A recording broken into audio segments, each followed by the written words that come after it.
नमस्कार।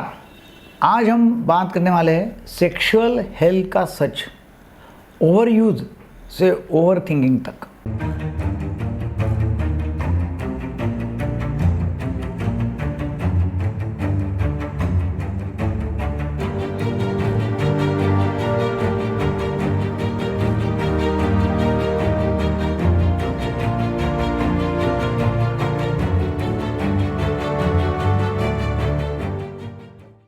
एक पेशेंट आया और बोला, सर मैंने 5 साल पहले गूगल पर सर्च किया, मास्टरबेशन इज गुड और नॉट। रिजल्ट आया सेफ। मैं रोज करने लगा, क्या यह सही है? यही नहीं, आजकल लॉन्ग टाइम, एक्स्ट्रा टाइम जैसी फैंसी एड्स, हर जगह स्प्रेज, हर दिन ओवर यूज़ और मिसयूज़, और हम कहाँ पहुँच रहे हैं? सेक्सलेस मैरिजेस के एंड पर। आज हम बात करने वाले हैं 3 N के बारे में। नंबर 1 है नैरेटिव, समाज क्या कह रहा है। दूसरा है नैरेशंस, हम अपने मन में क्या कहानी बना रहे हैं। और तीसरा है नेचर, प्रकृति और साइंस क्या कहती है। नंबर 1 नैरेटिव, समाज की बनाई गई कहानी।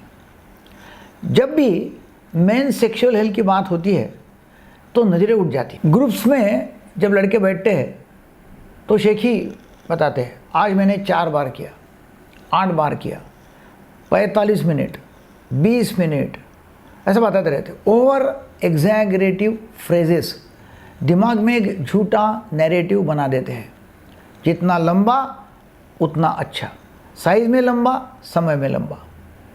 वायग्रा जैसी मैजिक पिल इंडिया में OTC जैसा उसका उपयोग हो रहा है, मगर आप अमेरिका देखें, UK देखें तो वहाँ क्यों लगाई गई जाती है और प्रॉपर प्रिस्क्रिप्शन के बाद में ही दवाई मिलती है। पर याद रखिए, सिल्डेनाफिल, टाडालाफिल एक्सीडेंटल डिस्कवरी से क्लिनिकल गाइडलाइंस तक पहुँची दवाइयाँ हैं। गलत उपयोग से हाइपोटेंशन, कार्डियक इवेंट्स, स्ट्रोक की रिस्क, गंभीर खतरे भी हो सकते हैं। दोस्त ने बोला, शादी की सालगिरह है, कुछ एक्स्ट्रा चाहिए। बिना जांच गोली ले ली, चक्कर आ गई, दिल में तेज, इमरजेंसी पहुंच गए। दवा डॉक्टर देखकर डॉक्टर ने बोला, आपकी हिस्ट्री कंडीशन के अनुसार ही है, कोई प्रॉब्लम नहीं है, मगर मालूम पड़ा कि वो सिल्डेनाफिल ली थी रात को।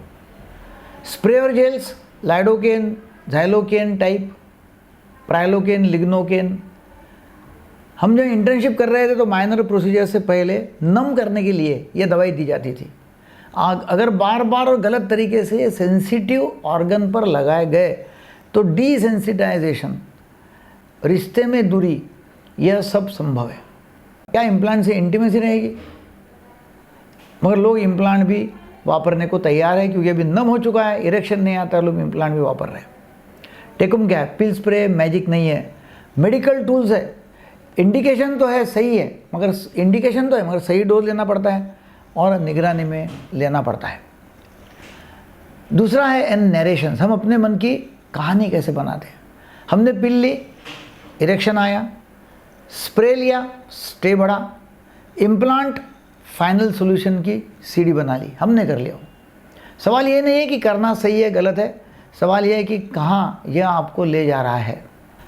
लिव इन रिलेशनशिप बात करते हैं। लिव इन रिलेशनशिप ठीक है या नहीं है, आप उसके लिए रेडी है कि नहीं है, वो सवाल है। मैंने कई लिव इन रिलेशनशिप देखा है मेरे 44 साल के क्लिनिकल प्रैक्टिस में। उसके लिए हमने कुछ क्राइटेरिया बना लिया कि कहाँ अच्छा है। नंबर 1, दोनों मेल फीमेल आर्थिक रूप से स्वतंत्र हो। नंबर 2, दुनियादारी की उनको समझ हो, इनोसेंस से मिसयूज ना हो। नंबर 3, मन में अनिश्चितता और परफॉर्मेंस एंग्जाइटी का सामना करने की क्षमता हो। ये तीसरा बहुत इंपॉर्टेंट है। लिव इन रिलेशनशिप जो है वो क्या होता है कि लिव इन रिलेशनशिप में हर दिन परफॉर्म करना पड़ता है।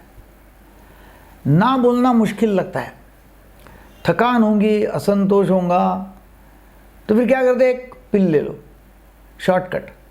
धीरे धीरे शरीर ही नहीं, मन भी कंडीशन हो जाता है। क्या है कि शादी में सामाजिक सुरक्षा है, स्ट्रक्चर होता है। लिव इन रिलेशनशिप में होता क्या है, बाउंड्री सेटिंग है। म्यूचुअल कंसेंट है, और फिर वहाँ कुछ गड़बड़ हो गई तो खोने का डर है, इसलिए वहाँ क्लैरिटी बहुत ज़रूरी है। सबसे बड़ा नैरेटिव ट्रैप क्या है? मास्टरबेशन करना चाहिए या नहीं करना चाहिए, और कितनी बार करना चाहिए। एक मरीज बोला गूगल ने कहा सेफ, तो रोज़ करने लगा। सेक्स एजुकेशन की कमी में हमने फ्रीक्वेंसी को गोल बना लिया है, इंटेंट भूल गए। स्ट्रेस रिलीफ बनाम कंपल्सिव हैबिट, दो अलग रास्ते हैं। कंपल्शन में ओवर यूज़ होता है और फिर उससे dysfunction, erectile dysfunction, sexless marriages, और फिर आईवीएफ जैसे राहों को पकड़ना पड़ता है और वहाँ आदमी धकेल जाता है। नंबर 3, नेचर, प्रकृति का विज्ञान और रास्ता। पेनाइल या फीमेल सेक्सुअल ऑर्गन सब ब्लड फ्लो का खेल है। देखो, नंबर 3, पेनिस या फीमेल का ऑर्गन सब ब्लड फ्लो का खेल है। सप्लाई और ड्रेनेज, सप्लाई आर्टरी से होता है, ड्रेनेज वेन से होता है, दोनों की सेहत जरूरी है।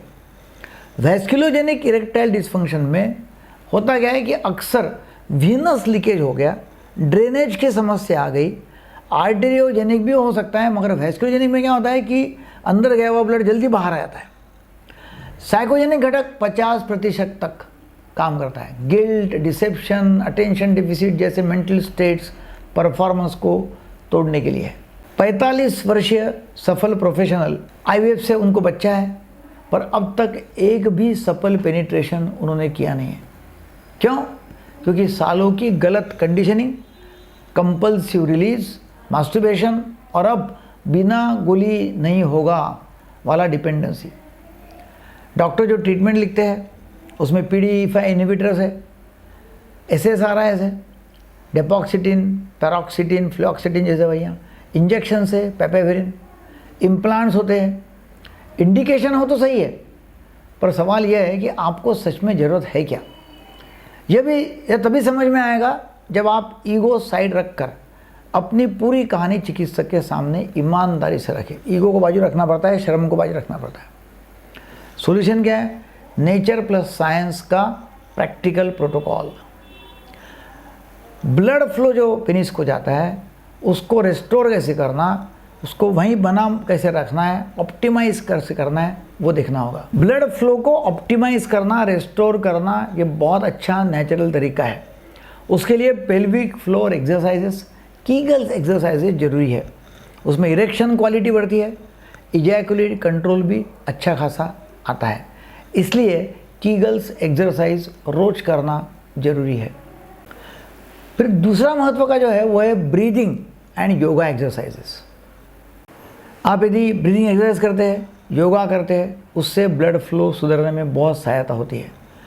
डे टू डे में क्या करना है? हर दिन 45 से 60 मिनट 3 मिनट मूवमेंट, 5 से 10 काफ रेजेस, 10 से 12 cat cow exercises, 1 minute deep breathing exercises, ये आप करते हैं तो डेफिनेटली आपको फ़ायदा होगा। फूड जो है वो फ्यूल नहीं है, फीलिंग है। हम अटकते हैं प्रोटीन लेने में, प्रोटीन कैलोरी कितने हो गए, कितने नहीं, उसमें लोग अटके हुए हैं।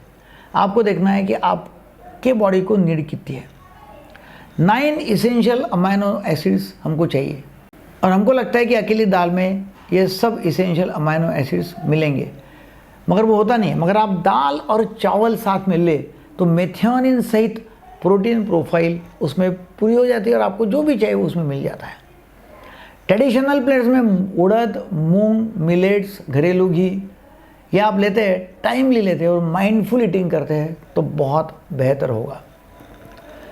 सुबह पाउडर चाय की जगह गरम मूंग दाल चिला प्लस दही, रात को हल्का दाल चावल प्लस घी, मन भी संतुष्ट और नींद भी बेहतर। फूड जो है अनाज वो एज ए इमोशन लेना है, खुश मन से खाएं। माइंड के लिए मेडिटेशन जरूरी है। क्या होता है कि जहाँ ध्यान है वहाँ ब्लड जाएगा। मेडिटेशन में ध्यान लगाते हैं तो ब्लड जाता है दिमाग की तरफ और वो अच्छा है। तो मेडिटेशन करना बहुत ही आवश्यक है, उसमें बहुत फ़ायदा होता है।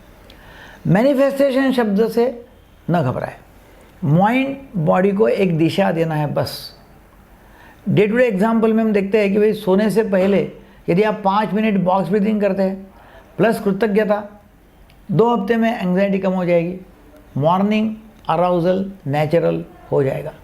हमारा गोल ही होना चाहिए कि गोली रहो या सुई हो, निर्भरता के बिना फंक्शन रिस्टोर करना है। ये पॉसिबल है मगर पर्सनलाइज्ड प्लान चाहिए। तुमने देखा ये कि नैरेटिव समाज की शेखी से बाहर निकले, सेक्स स्टॉपवॉच नहीं है, हार्ट टू हार्ट कांटेक्ट है। नरेशंस अपने मन की कहानी जांच लो, कंपल्शन नहीं है, कॉन्शियस चॉइस है सेक्स करना।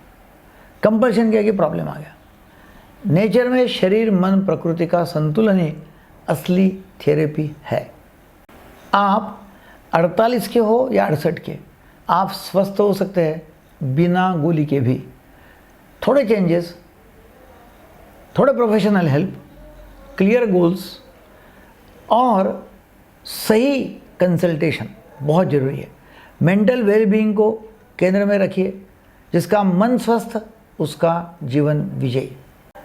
तो आप आज प्रण करते हैं कि यस, मैं मेरे स्वास्थ्य के लिए जिम्मेदार हूँ और ये मैं खुद फिक्स कर सकता हूँ।